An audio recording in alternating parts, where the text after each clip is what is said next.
আসসালামু আলাইকুম প্রিয় দর্শক, গত 2-3 দিন ধরে বিষয়টা নিশ্চয়ই আপনাদের চোখে এসেছে যে জাতীয় নাগরিক পার্টি মানে এনসিপির একজন শীর্ষস্থানীয় নেতা মিস্টার হাসনাত আব্দুল্লাহ, উনি বসুন্ধরার বিরুদ্ধে, বসুন্ধরা গ্রুপের যে মিডিয়াগুলো আছে সেই মিডিয়াগুলোর বিরুদ্ধে বেশ প্রকাশ্যে কিছু কথা বলছেন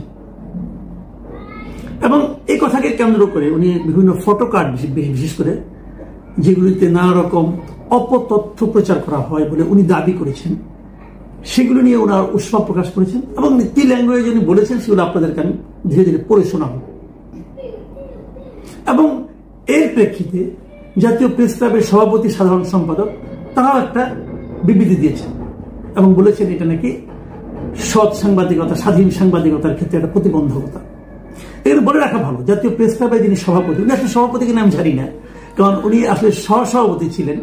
পরবর্তী সময়ে সভাপতি চলে যাওয়ার, সভাপতি আওয়ামী পন্থী ছিলেন বলে এমপি ছিলেন আওয়ামী লীগের, চলে যাওয়ার পরে উনি ভারপ্রাপ্ত সভাপতি হওয়ার কথা আমার বিবেচনায়, হয়তো আমি আইন টাইন যাই না। সভাপতি এবং সাধারণ সম্পাদক যারা আছেন উভয়েরই ভারপ্রাপ্ত হওয়ার কথা, কারণ ওনাদেরকে আমি ভোট দিয়েছি আমি, এবং ওনাদেরকে তো আমি সভাপতি হিসেবে ভোট দিইনি, ওনাকে তো আমি সেক্রেটারি হিসেবে ভোট দিইনি। একজনকে দিয়েছি সহসভাপতি হিসেবে ভোট, একজনকে দিয়েছি জয়েন্ট সেক্রেটারি হিসেবে ভোট। তো ওনারা অনুপস্থিতিতে নিজেরাই সেই পদ দখল করেছেন এবং বলেছেন যে ভারপ্রাপ্ত ওনারা লেখেন না, যাদের ওনাদের ব্যাপার। তো এই সভাপতি যিনি আছেন হাসান হাফিজ সাহেব, উনি কিন্তু বসুন্ধরা একটা মিডিয়ার একটা পত্রিকার সম্পাদক। কাজেই বসুন্ধরার ব্যাপারে হাসনাত আব্দুল্লাহর বক্তব্যের পর যখন বসুন্ধরা মিডিয়ারই একটা পত্রিকার সম্পাদক যখন হাসনাত আব্দুল্লাহকে নিন্দা করে বিবৃতি দেন, তখন সেটার কিন্তু গ্রহণযোগ্যতা কিছু হলেও কমে যায়। হয়তো মালিকের কাছে ওনার গ্রহণযোগ্যতা বেড়েছে, কিন্তু সাধারণ পাঠকের কাছে, সাধারণ মানুষের কাছে গ্রহণযোগ্যতাটা কিছু হলেও কমে যায়। আমরা একটু আগে যাই যে হাসনাত আব্দুল্লাহ আসলে কি বলেছিলেন তার মানে ফেসবুক স্ট্যাটাসে। আমি ওখান থেকে কিছু কিছু জায়গা একটু আপনাদের পড়ে শোনাবো। উনি 6 তারিখে যে স্ট্যাটাসটা দিয়েছিলেন, 6 জুলাই, সেখানে উনি লিখেছিলেন, হাসিনার শাসন আমলে রাষ্ট্র যখন হয়ে উঠেছিল জনতার শত্রু, তখন বসুন্ধরা গ্রুপের কিছু মিডিয়া শুধু চুপ ছিল না, তারা সক্রিয়ভাবে হাসিনার দাবিদারি করেছে, ফ্যাসিবাদকে সার্ভিস দিয়েছে। হাসনাত আব্দুল্লাহর এই কথাটুকু সত্য, কিন্তু পাশাপাশি এটাও সত্য যে কেবল বসুন্ধরা নয়, তখন অনেক গ্রুপের মিডিয়ায় এই কাজগুলি করেছে। কে করেনি বলেন? 71 টেলিভিশন করেনি? 71 টেলিভিশন তো ইয়ের না, এই কি বলে, এই বসুন্ধরা গ্রুপের না, করেনি? করেছে। কে করেনি বলেন? সমকাল করেনি? সমকালের মালিক তো এমপিও ছিল হাসিনার আমলে, ইলেকশনের মাধ্যমে সে ফরিদপুর থেকে নির্বাচিত হয়েছিল এবং উনি হাসিনার উপস্থিত এক সবাইকে বলেছিলেন, সুমনের সে কবি সুমনের সে বিখ্যাত গান উচ্চারণকে বলেছিলেন যে প্রথমত উনি হাসিনাকে চান, দ্বিতীয়ত উনি হাসিনাকে চান, তৃতীয়ত উনি হাসিনাকে চান বলেছিলেন। যেমনটি বসুন্ধরা মালিক শাহ আলম সাহেব, উনিও বলেছিলেন যে এই জীবনে উনি হাসিনার সঙ্গে আছেন, মরণে উনি হাসিনার সঙ্গে আছেন, হাসিনা এখন ইন্ডিয়ায় আছেন, উনি আর ইন্ডিয়া যে হাসিনার সঙ্গে থাকতে যাননি। এগুলো তো হয়েছে। এই বসুন্ধরার ব্যাপারে যে কথাগুলি হাসনাত আব্দুল্লাহ বলছেন, কথাগুলি সত্য। এই কথাগুলি আরো অনেকের জন্য সত্য, মানে 2-1 জনের জন্য না, বেশিরভাগ মিডিয়ার জন্য সত্য। এখন ওই যে সেই মিডিয়াগুলোর শীর্ষ পদে বিএনপির কেউ যে জবরদখল করে বসে থাকে, অথবা যদি মিডিয়া মালিকরা বিএনপির লোকটাকে দাওয়াত করে নিয়ে যে শীর্ষ পদে বসিয়ে থাকেন, তাহলে কি মিডিয়ার ক্যারেক্টার চেঞ্জ হয়ে গেল? একই তো মালিক আছে, ওই মালিকই চালাচ্ছে। বলুন কোনটা নাই? সব মিডিয়ায় আছে এখনো, এবং সব মিডিয়ার মাথায় একজন করে বিএনপি অথবা জামাতের লোক যে বসে পড়েছে। তা হাসনাত আব্দুল্লাহ সাহেব যখন বলছেন, তো অন্যগুলি নিয়েও বলেন। এখন ওইটা আপনার বিরুদ্ধে কিছু লিখেছে, অতএব তার ব্যাপারে আপনি বলছেন, এটা একটু এক পেশে হয়ে গেল। তবুও আমি হাসনাত আব্দুল্লাহ সাহেবের উপর হ্যাপি এই কারণে যে এই সমস্তগুলোর শিরোমণি কিন্তু বসুন্ধরা গ্রুপ। এটা কিন্তু সত্য, কারণ বসুন্ধরার হাতে অনেকগুলি মিডিয়া, প্রায় 7-8টা মিডিয়া বসুন্ধরা নিজের মালিকানাধীন, প্রত্যক্ষ মালিকানাধীন। এর বাইরে আরো প্রায় 15-20টা মিডিয়া আছে যেগুলো বসুন্ধরার সঙ্গে সম্পর্কিত, ওরা কোনো না কোনো ভাবে বসুন্ধরার দ্বারা প্রভাবিত। তো সব এতগুলি মিডিয়া যারা নিয়ন্ত্রণ করে, তাদের বিরুদ্ধে বলার ব্যাপারটা এত সহজ নয়। কিন্তু হাসনাত আব্দুল্লাহ সাহেবের বরাবরই একটু দুঃসাহসী বলে আমার কাছে মনে হয়েছে, এবং সেই সাহসটা উনি দেখিয়েছেন।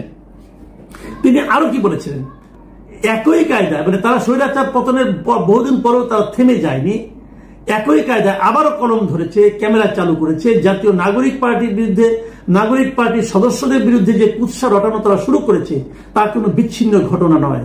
এটা এক চেনা স্ট্র্যাটেজি, উদ্দেশ্য স্পষ্ট।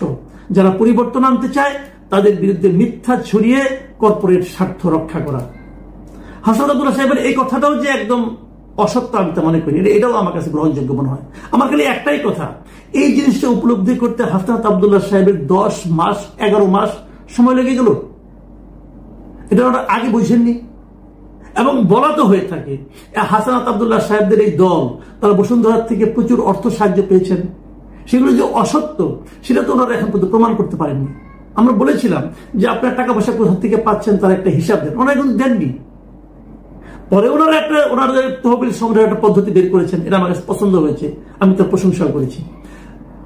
সেটা উনি আরেক জায়গায় বলেছেন, যখন বড় কর্পোরেট মিডিয়া ভুল তথ্য ছড়িয়ে জনমতকে বিষিয়ে তোলে, অপিনিয়ন ম্যানুফ্যাকচার করার চেষ্টা করে, তখন ক্ষতি শুধু একটি দলের নয়, ক্ষতি গোটা গণতন্ত্রের।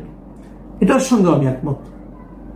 দীর্ঘদিন ধরে আমাদের মিডিয়াগুলো এভাবে গণতন্ত্রের জন আকাঙ্ক্ষা ক্ষতি করে চলছে, দীর্ঘদিন ধরে চলছে।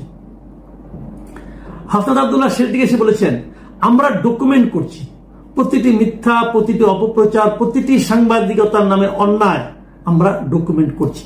মানে ওনারা হিসেব রাখছেন, এটা ভালো, সবারই হিসাব রাখা উচিত। আপনারা এনসিপি কি করছেন, এনসিপি লিডাররা কি করছেন, কার বিরুদ্ধে কি কি অভিযোগ, এটা বলতে সাধারণ মানুষ ডকুমেন্ট করে রাখছে।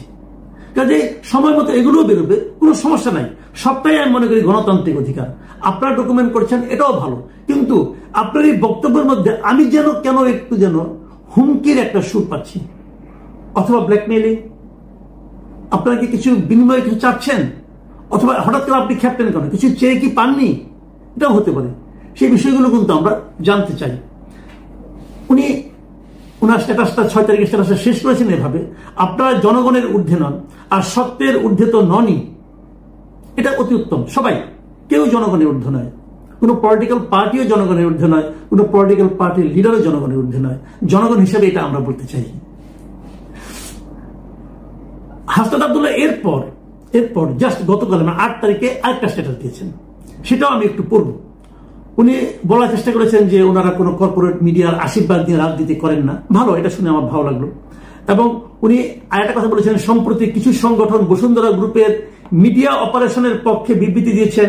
এই সংগঠনগুলোর একটি বড় অংশ অতীতে ফ্যাসিবাদী শাসনের সুবিধাভোগী ছিল। আরেক জায়গায় লিখেছেন, তারা এখন আবারও তেমন একটা ব্যবস্থা কায়েম করতে মরিয়া হয়ে উঠেছে। আমরা এটা হতে দেব না, কোনোভাবে আমাদেরকে চুপ করানো যাবে না। এই যে কোনোভাবে আমাদেরকে চুপ করানো যাবে না, এটা আমি বিশ্বাস করতে চাই। আমি দেখতে চাই আগামী দিনগুলোতেও হাসনাত আব্দুল্লাহদের এই চুপ না করার প্রতিজ্ঞা কতটুকু অটুট থাকে। কারণ আমার ধারণা খুব শীঘ্রই এটার একটা সুব্যবস্থা হোক অথবা কুব্যবস্থা হোক, একটা মিটপাট হয়ে যাবে, এটা আমার ধারণা। মিটপাট হলো কি হলো না এটা মুখ দিয়ে উচ্চারণ করতে হবে না, সাধারণ মানুষ ঠিকই টের পেয়ে যাবে। যখন দেখবে আপনারা চুপ হয়ে গেছেন, তখন বুঝতে হবে এই দেনা পাওনায় লেনদেনে একটা সমঝোতা হয়েছে। আর যদি আপনারা শেষ পর্যন্ত চুপ না হন, যদি প্রকৃত সত্যটা কথা যদি বলতে থাকেন, যদি মিডিয়ার অপকর্মগুলি প্রকাশ করতে থাকেন, টু দ্য পয়েন্টে, ঢালা বললে হবে না, কিন্তু যদি করতে থাকেন, আমি মনে করি বসুন্ধরা কেবল মিডিয়া গ্রুপ না, তাবৎ মিডিয়া গ্রুপই সতর্ক হয়ে যাবে। এবং জনগণের পক্ষ থেকে আমি আপনাকে সাধুবাদ জানাবো। আমি দীর্ঘদিন ধরে সাংবাদিকতা করি, আমি নিজেও কিন্তু এই অসৎ সাংবাদিকতা নিয়ে ক্লান্ত এবং অনেক ক্ষেত্রে লজ্জিত। সেই অসৎ সাংবাদিকতার বিরুদ্ধে যদি হাসনাত আব্দুল্লাহ আপনারা যদি সোচ্চার হন, আমি অনেক খুশি হব এবং আমার ধারণা অনেকের চেয়ে আমি বেশি খুশি হব। দ্বিতীয় স্ট্যাটাসে আরো কিছু লেখা আছে, আমি কিছু কিছু অংশ পড়ি। উনি লিখেছেন, কিছু মিডিয়া হাউস আজ এমন অলিগার্কদের হয়ে কাজ করছে যাদের বিরুদ্ধে নানা ধরনের অপরাধ ও দুর্নীতির অভিযোগ রয়েছে। সত্য কথা, কিন্তু একদম সত্য কথা। এবং তিনি লিখেছেন, মিডিয়াকে ব্যবহার করা হয়েছে এইসব অপরাধের শিল্ড হিসাবে, আর ক্ষমতায় কে থাকবে সেটা পেছন থেকে নির্ধারণ করতে। আপনার এই কথাগুলো আমি আজকে না, আমি আরো অনেক আগের থেকেই বলছি, আরো আজকে থেকে 10-12 বছর আগে। এখন এই ঢাকা রিপোর্টার্স ইউনিটির একটা ম্যাগাজিন আছে, সেই ম্যাগাজিনে আমি কিন্তু নিজে একটা আর্টিকেল লিখেছিলাম, যে আর্টিকেলের প্রথম লাইনটাই ছিল যে একসময় জমিদাররা তাদের সম্পদ রক্ষার জন্য লাঠিয়ার ব্যবহার করত, আর এখনকার দিনে ব্যবসায়িক গোষ্ঠীগুলো তাদের সম্পদ এবং তাদের ব্যবসা বাণিজ্য রক্ষার জন্য সাংবাদিক পালে। এই কথাটা আমি লিখেছিলাম, আপনার সঙ্গে এই কথাটা মিলে গেছে বলে আমার ভালো লাগছে, এবং সেটা বলার কারণে আমার একাধিক চাকরিও গেছে, কোনো সমস্যা নেই। আরেকটা জিনিস লিখেছেন, এরা মানে মিডিয়াগুলো কুৎসিত মিথ্যা দিয়ে জনগণকে ধোঁকা দেয়, দুর্নীতিবাজদের ফেরেস্তা বানায়, সৎ রাজনীতিবিদদের হেনস্থা করে। এই মিডিয়া প্রতিষ্ঠানগুলোর সিনিয়র সাংবাদিকরা পাঁচ চারটে সাংবাদিকতা ভুলে গেছে, সত্য প্রকাশের পরিবর্তে হয়ে গেছে মিথ্যার আধার। প্রিয় দর্শক, আপনারা এই কথাগুলো শুনে রাখুন। হাসনাত আব্দুল্লাহর এই কথাগুলোর মধ্যে কিন্তু আপনি কোনো ভুল পাবেন না। আমি আমার অভিজ্ঞতা থেকে বলছি, এই শেষে যে কথাগুলি বললাম একদম সত্য কথা। তাই হয়েছে আমাদের দেশে। যাদেরকে সিনিয়র হিসেবে দেখেন, খুব বড় সাংবাদিক হিসেবে জানেন, তাদের কর্মকাণ্ড দিয়ে তাকালে আপনি দেখবেন এই কথাগুলোর সত্যতা কতটুকু আছে। উনি আরো অনেক কিছু লিখেছেন, এমনি বড় হয়ে গেছে, আর বড় করতে চাই না। আমি কেবল এই কথাটুকুই বলতে চাই যে হাসনাত আব্দুল্লাহদের উনি যে ভাষায় যে ভঙ্গিতে প্রতিবাদটা করেছেন, এই প্রতিবাদটা অব্যাহত থাকুক।